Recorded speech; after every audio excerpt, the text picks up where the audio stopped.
The red emergency lights bathed the massive council chamber in an eerie glow. Ambassador Kim Nari stood at the center of the room, surrounded by creatures from across the galaxy. Some had scales, others had tentacles, and a few looked like walking crystals, but all of them were staring at her with the same expression, uncomfortable silence. Nari held up a small device in her trembling hand. The holographic images it projected showed burning cities, destroyed schools, and countless bodies. Scattered across what used to be peaceful human colonies, the silence in the room grew heavier with each horrific image. 12 worlds, she said, her voice barely above a whisper. 3 million human civilians, men, women, children, all dead. Her voice cracked slightly. The Vorthok didn't just attack our military bases, they targeted hospitals, bombed schools while children were inside. They turned refugee centers into crematoriums. A tall, silver-skinned alien from the Altarian collective shifted uncomfortably in his seat. Ambassador Nari, we understand your anger, but we must follow proper procedures. The Confederation has protocols for protocols. Nari's laugh was bitter and cold. My daughter was teaching art to 5-year-olds on New Geneva when the Vorthok plasma bombers turned her classroom into glass. Tell me about your protocols now. The crystalline Zephyrian delegate made a series of musical chimes that the translator converted into words. The sacred principle of non-escalation must be maintained. We propose economic sanctions against the Vorthok hegemony, followed by diplomatic isolation, and if necessary, a formal censure by the full council. Economic sanctions, Nari repeated slowly as if tasting something bitter. Diplomatic isolation. A formal censure. She looked around the chamber at the hundreds of alien faces. You want to write strongly worded letters to the people who murdered my daughter. Admiral Park Hwan had been standing silently near the back of the chamber. At 63 years old, he was a veteran of countless peacekeeping missions for the Confederation. His uniform was covered with medals from 30 years of faithful service. His face showed no emotion as he walked forward to stand beside Nari. The Confederation Council has 48 hours, he said quietly. His voice was calm, but something in his tone made every creature in the chamber stop talking. 48 hours to authorize a full military response against the Vorthok hegemony. The Varaxian Prime Speaker, a large creature with multiple eyes, leaned forward. Admiral Park, surely you cannot be suggesting that humanity would act outside of Confederation authority. The Treaty of Eternal Harmony clearly states, I'm not suggesting anything, Park interrupted. I'm informing you of humanity's decision. For 200 years we have followed your rules. We have been patient when you told us to be patient. We have been diplomatic when you told us to be diplomatic. We have been exactly what you wanted us to be. He paused and looked around the chamber. Every alien delegate was staring at him now. Some looked confused, others looked worried, and a few looked almost frightened. That ends now, Park continued. You have 48 hours to do what is right. After that, humanity will handle this matter ourselves. The chamber erupted in chaos. Delegates began talking all at once, their voices mixing into a cacophony of different languages and sounds. The Zephyrians chimed frantically, the Varaxians clicked their mandibles rapidly, the Altarians spoke in rapid, high-pitched tones. Above the noise, the Prime Speaker's voice boomed. This is unacceptable. Humanity cannot act unilaterally. The Confederation will not allow. The Confederation will do exactly what it has always done, Nari said, her voice cutting through the chaos like a blade. Nothing. You will form a committee to study the problem. That committee will recommend forming another committee. You will debate and discuss and deliberate while more humans die. Park's communicator chimed softly. He glanced at it and nodded. Once, Ambassador Nari, we've received confirmation from Earth. Ow. Nari looked at the message and felt something cold settle in her stomach. The words were simple, but carried the weight of history. Authorization code Black approved. All restraints lifted. Humanity is done playing nice. She looked up at the assembled delegates, these creatures who had governed the galaxy for centuries. Through endless discussion and careful compromise, for 200 years, humanity had tried to be like them. They had suppressed their more aggressive instincts, followed every rule, respected every protocol. For 2 centuries, she said, her voice carrying clearly through the now silent chamber. Humanity has tried to evolve beyond our nature. We wanted to be worthy of your respect, worthy of membership in your civilized galaxy.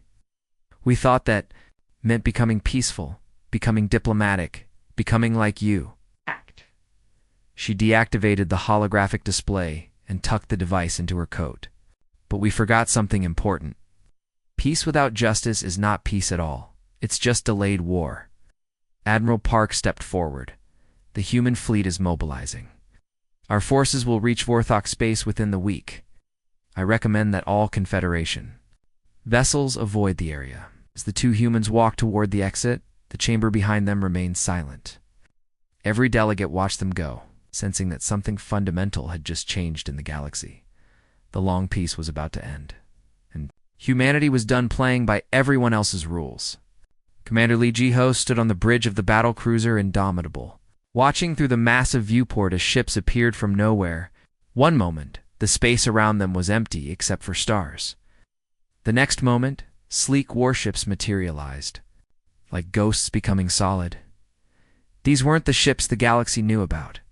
For 200 years, humanity had shown the Confederation a careful selection of their fleet vessels that looked impressive but not threatening.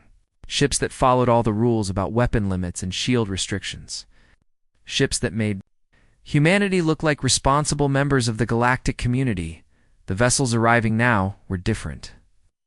They moved with deadly grace, their hulls black as space itself. Some were so large, they blocked out entire star fields. Others were small and fast, darting between the bigger ships like predators hunting in a pack. "Sir," his communications officer called out, "we're receiving deployment orders from Admiral Park." Ji-ho nodded grimly. He had been waiting for this moment his entire career, put it through to the entire fleet. Admiral Park's voice filled every bridge in the human armada. His tone was calm, almost conversational, but every word carried the weight of centuries of suppressed anger. "This is Admiral Park Wan to all fleet commanders. For 200 years, we have fought according to Confederation protocols. We used measured responses. We applied proportional force. We followed rules of engagement that prioritized minimizing casualties over achieving victory." There was a pause, and Ji-ho could hear the breathing of his crew as they listened. Oh. "Protocols are hereby suspended.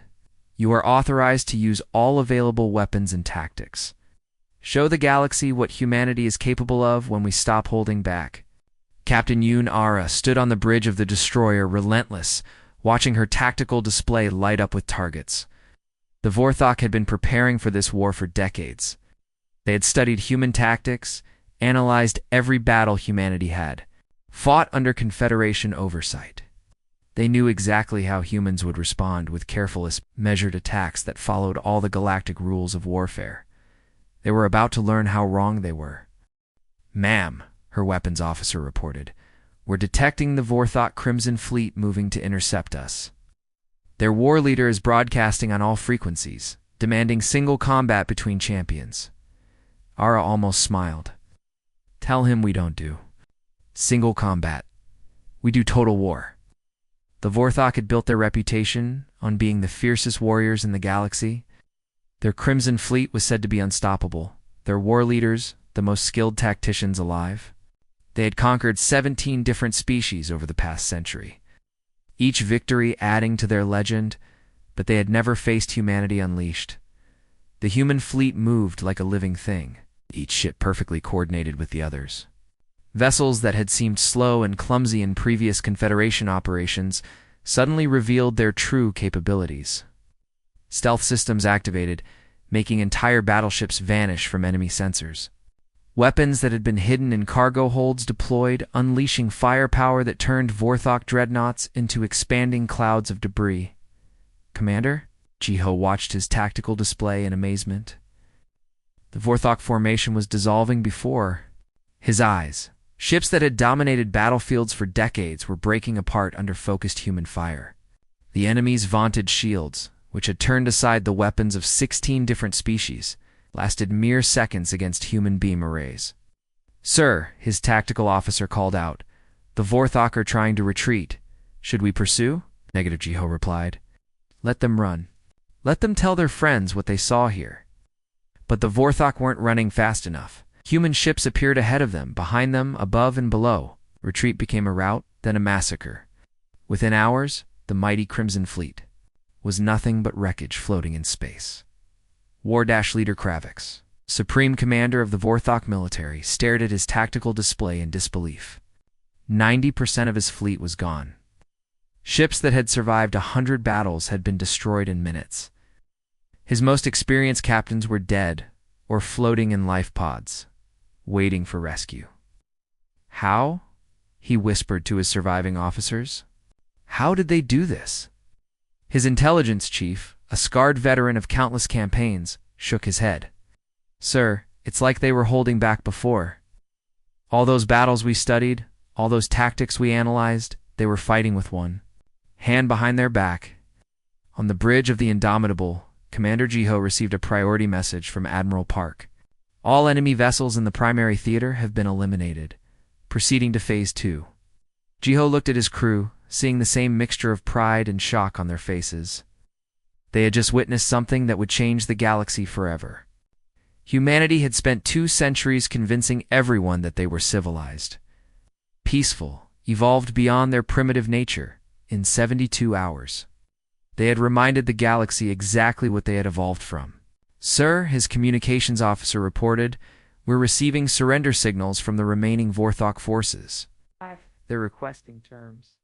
Jiho thought about the burning schools on New Geneva, about Ambassador Nari's daughter teaching art too.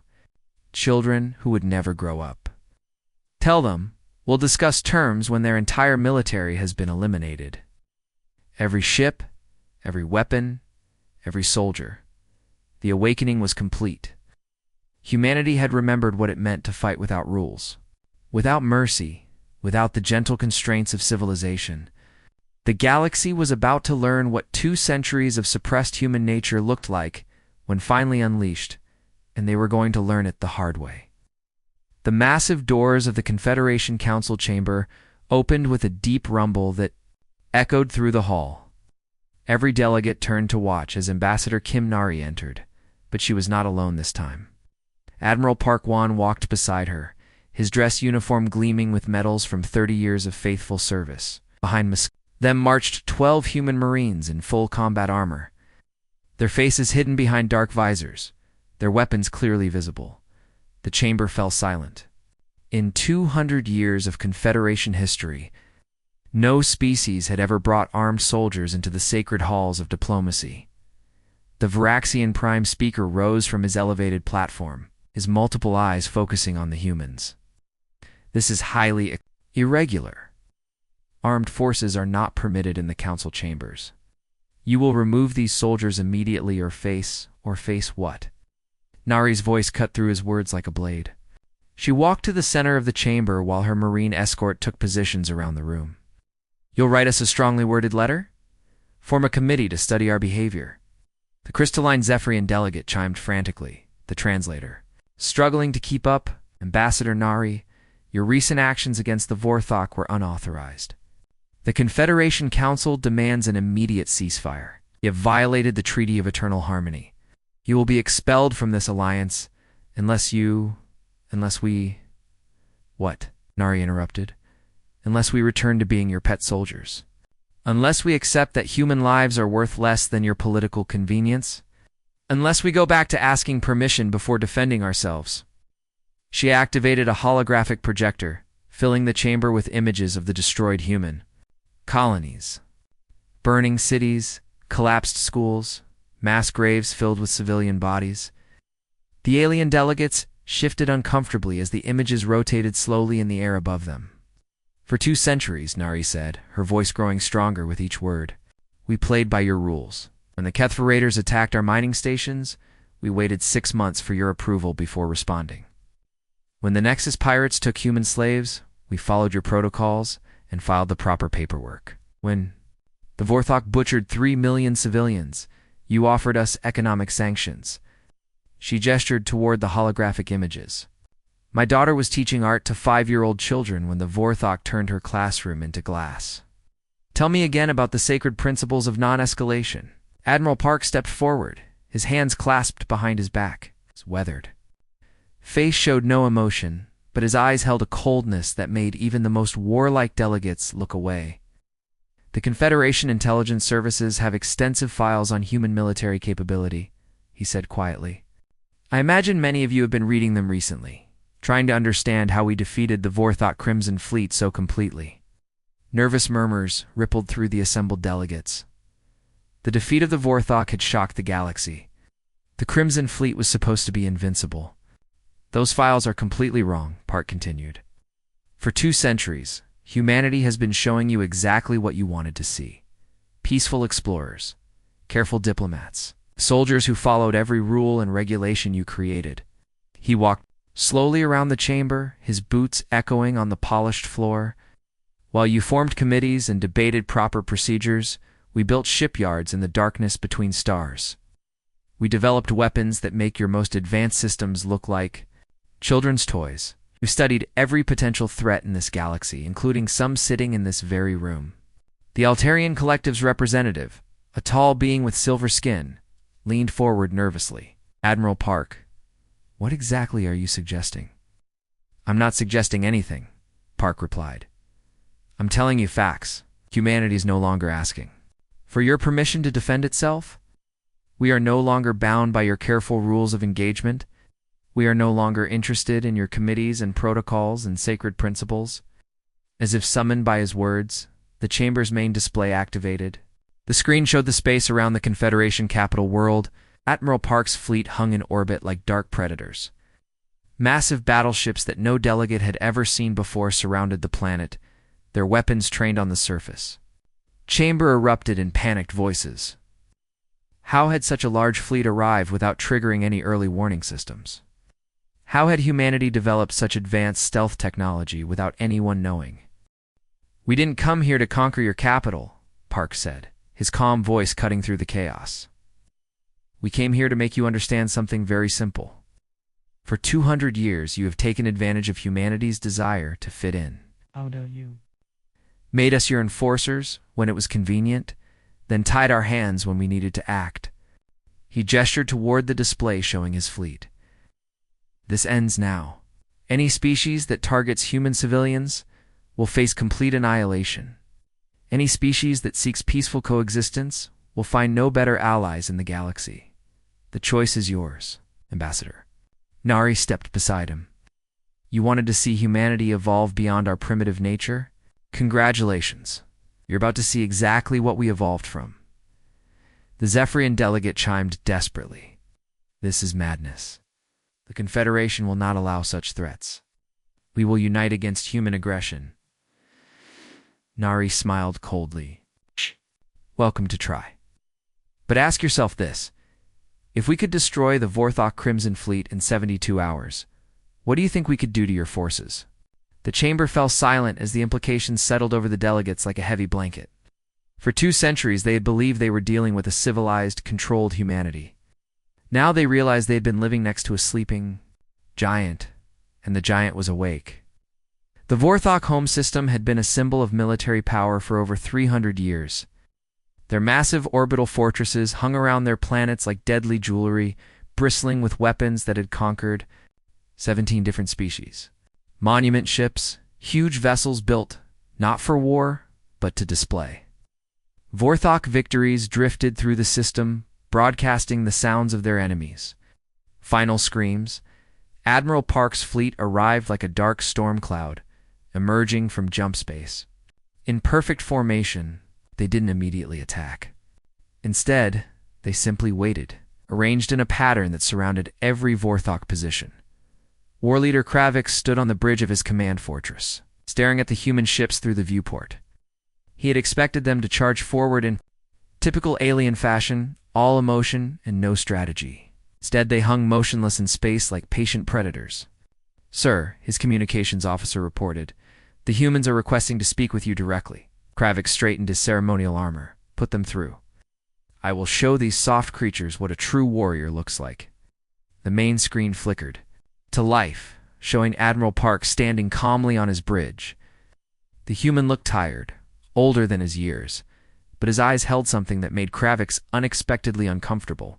War leader Kravix Park said politely, I am Admiral Parkwan of the Human Defense Fleet. I understand you wish to surrender your forces. Kravix roared with laughter. Surrender, human fool. You face the might of the Vorthok Empire. Our crimson fleet may have fallen to your trickery, but here you face our true strength. I challenge you to honorable single combat, as befits warriors. Park's expression didn't change. You don't understand. This isn't a battle. This is a lesson. Commander Lee began the cultural recalibration. What happened next was unlike anything the galaxy had ever witnessed. The human ships didn't target military installations or weapons platforms. Instead, they began systematically destroying very specific targets throughout the Vorthok system. Commander Lee Jaho, aboard the Indomitable, watched his tactical display as precision strikes eliminated their carefully chosen objectives. First wave complete, sir. All conquest monuments destroyed. The massive stone pillars that celebrated Vorthok victories over other species crumbled into dust. The trophy ships displaying captured enemy banners exploded in brilliant flashes. The war museums filled with the bones of defeated enemies were reduced to rubble. Captain Unera commanded the assault on the Vorthok military academies. But instead of destroying them, human troops landed and began converting them into something else entirely. Sir, she reported to Admiral Park, "We've secured the War College of Eternal Victory. Engineering teams are beginning conversion to a medical facility." War leader Kravix watched in growing horror as his civilization's proudest achievements disappeared one by one. "What are you doing?" he screamed into his communicator. "Fight us with honor. Meet us in glorious battle." "There is no honor in what you did to those children on New Geneva," Park replied calmly. "No glory in bombing hospitals, no courage in targeting civilians. You want to know what true warriors do to those who murder innocents?" The answer came in the form of human troops, landing on Vorthok worlds. But they didn't come as conquerors. They came as teachers. The war academies became schools where young Vorthok learned about the species they had once been taught to hate. The military training grounds were converted into farms. The weapons factories became workshops for building homes and hospitals. What broke the Vorthok wasn't the destruction of their military, it was the systematic dismantling of everything they believed about themselves. For centuries, they had built their entire culture around the idea that might made right, that the strong had the duty to dominate the weak. The humans showed them something far worse than death or slavery. They showed them mercy. "Sir," one of Kravex's officers whispered, "they're not trying to kill us. They're trying to ... change us." Kravix stared at the display showing human medics treating wounded Vorthok civilians. Human engineers were rebuilding the cities his own forces had damaged during their retreat. Human teachers were working with Vorthok children, showing them pictures of other species not as enemies to be conquered, but as neighbors to be understood. "The Vorthok military is hereby disbanded," Admiral Park announced in a broadcast to the entire system. "All weapons will be destroyed. All military personnel will be retrained in peaceful professions. Your children will learn cooperation instead of conquest." War leader Kravix found himself standing in a field, no longer wearing his ceremonial numb's armor, but simple farmer's clothes. A human agricultural specialist named Kim Minho was teaching him how to plant seeds instead of sowing destruction. "I don't understand," Kravix said quietly. "You have one. Why don't you kill us? Why don't you enslave us? That is what victors do." Minho looked up from the soil, his hands dirty from honest work. "Because we're not like you. We don't fight to dominate. We fight to protect. And sometimes the best way to protect the innocent is to teach their attackers a better way to live." That evening, Kravix sat in his small house, looking at pictures that human teachers had shown him. Images of Vorthok children who could grow up without learning to hate. Images of other species who might now live without fear of Vorthok raids. For the first time in his life, the former war leader understood what humans meant by victory. They hadn't just defeated the Vorthok military. They'd made it impossible for the Vorthok to want to fight again. The cleansing was complete, and it had been accomplished not through destruction, but through something far more powerful, the transformation of an entire civilization's heart. 6 months had passed since the last Vorthok warship surrendered, Ambassador Kim Nari stood once again in the Confederation Council chambers, but everything had changed. The same aliens sat in the same seats, but they watched her with different eyes now. Gone was the casual dismissal, the barely hidden contempt. In its place was something humanity had never seen from these species. Before genuine respect mixed with carefully controlled fear. The Pax Humana is not about dominance, Nari explained to the assembled delegates, her voice carrying clearly through the silent chamber. It is about justice. For 2 centuries, we proved we could be trusted with ultimate power by choosing not to use it. Now that we have used it, we have proven something else entirely. She gestured to the holographic display showing peaceful human colonies, bustling trade routes, and former Vorthok worlds where children played in rebuilt parks. Peace is not the absence of war. Peace is the presence of justice.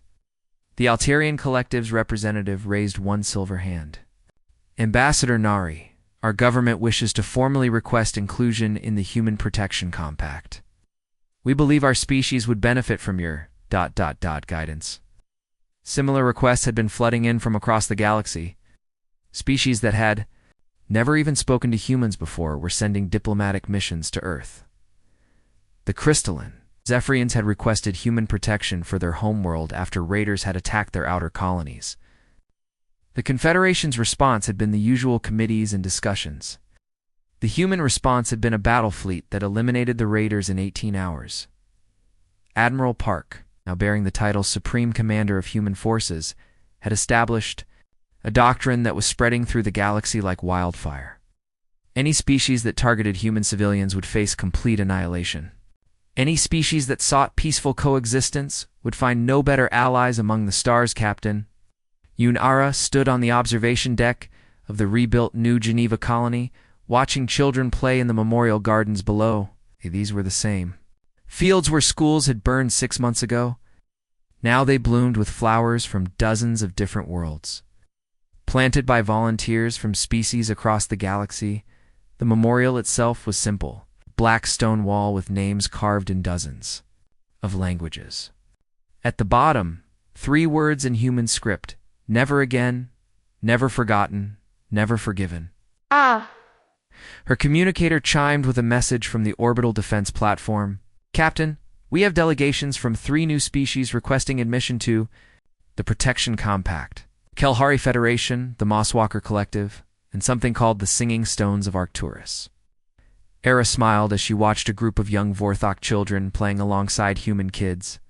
The former enemies were teaching each other games, sharing snacks, arguing about whose turn it was to use the swings. 6 months ago, those same Vorthok children had been learning to hate other species. Now, they were learning to be friends. Send them the standard package, she replied.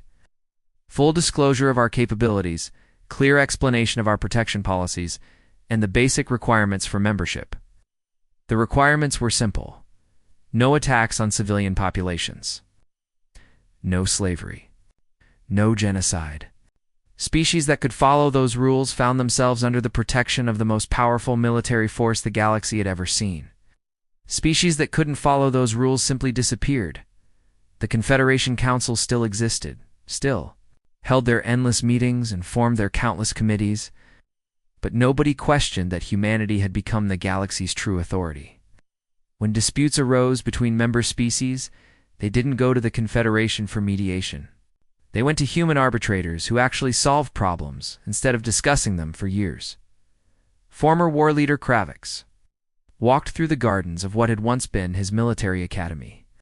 The buildings still stood, but now they housed a university where species from across the galaxy came to study peaceful cooperation. Taught classes on military history, helping students understand how civilizations could fall into the trap of believing violence was the answer to everything. Professor Kravix, one of his students, asked, "Why do you think the humans were so successful in changing Vorthok society?"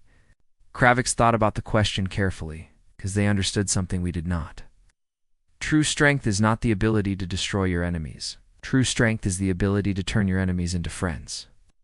In the depths of space, human patrol fleets moved along invisible routes, monitoring shipping lanes and trade routes.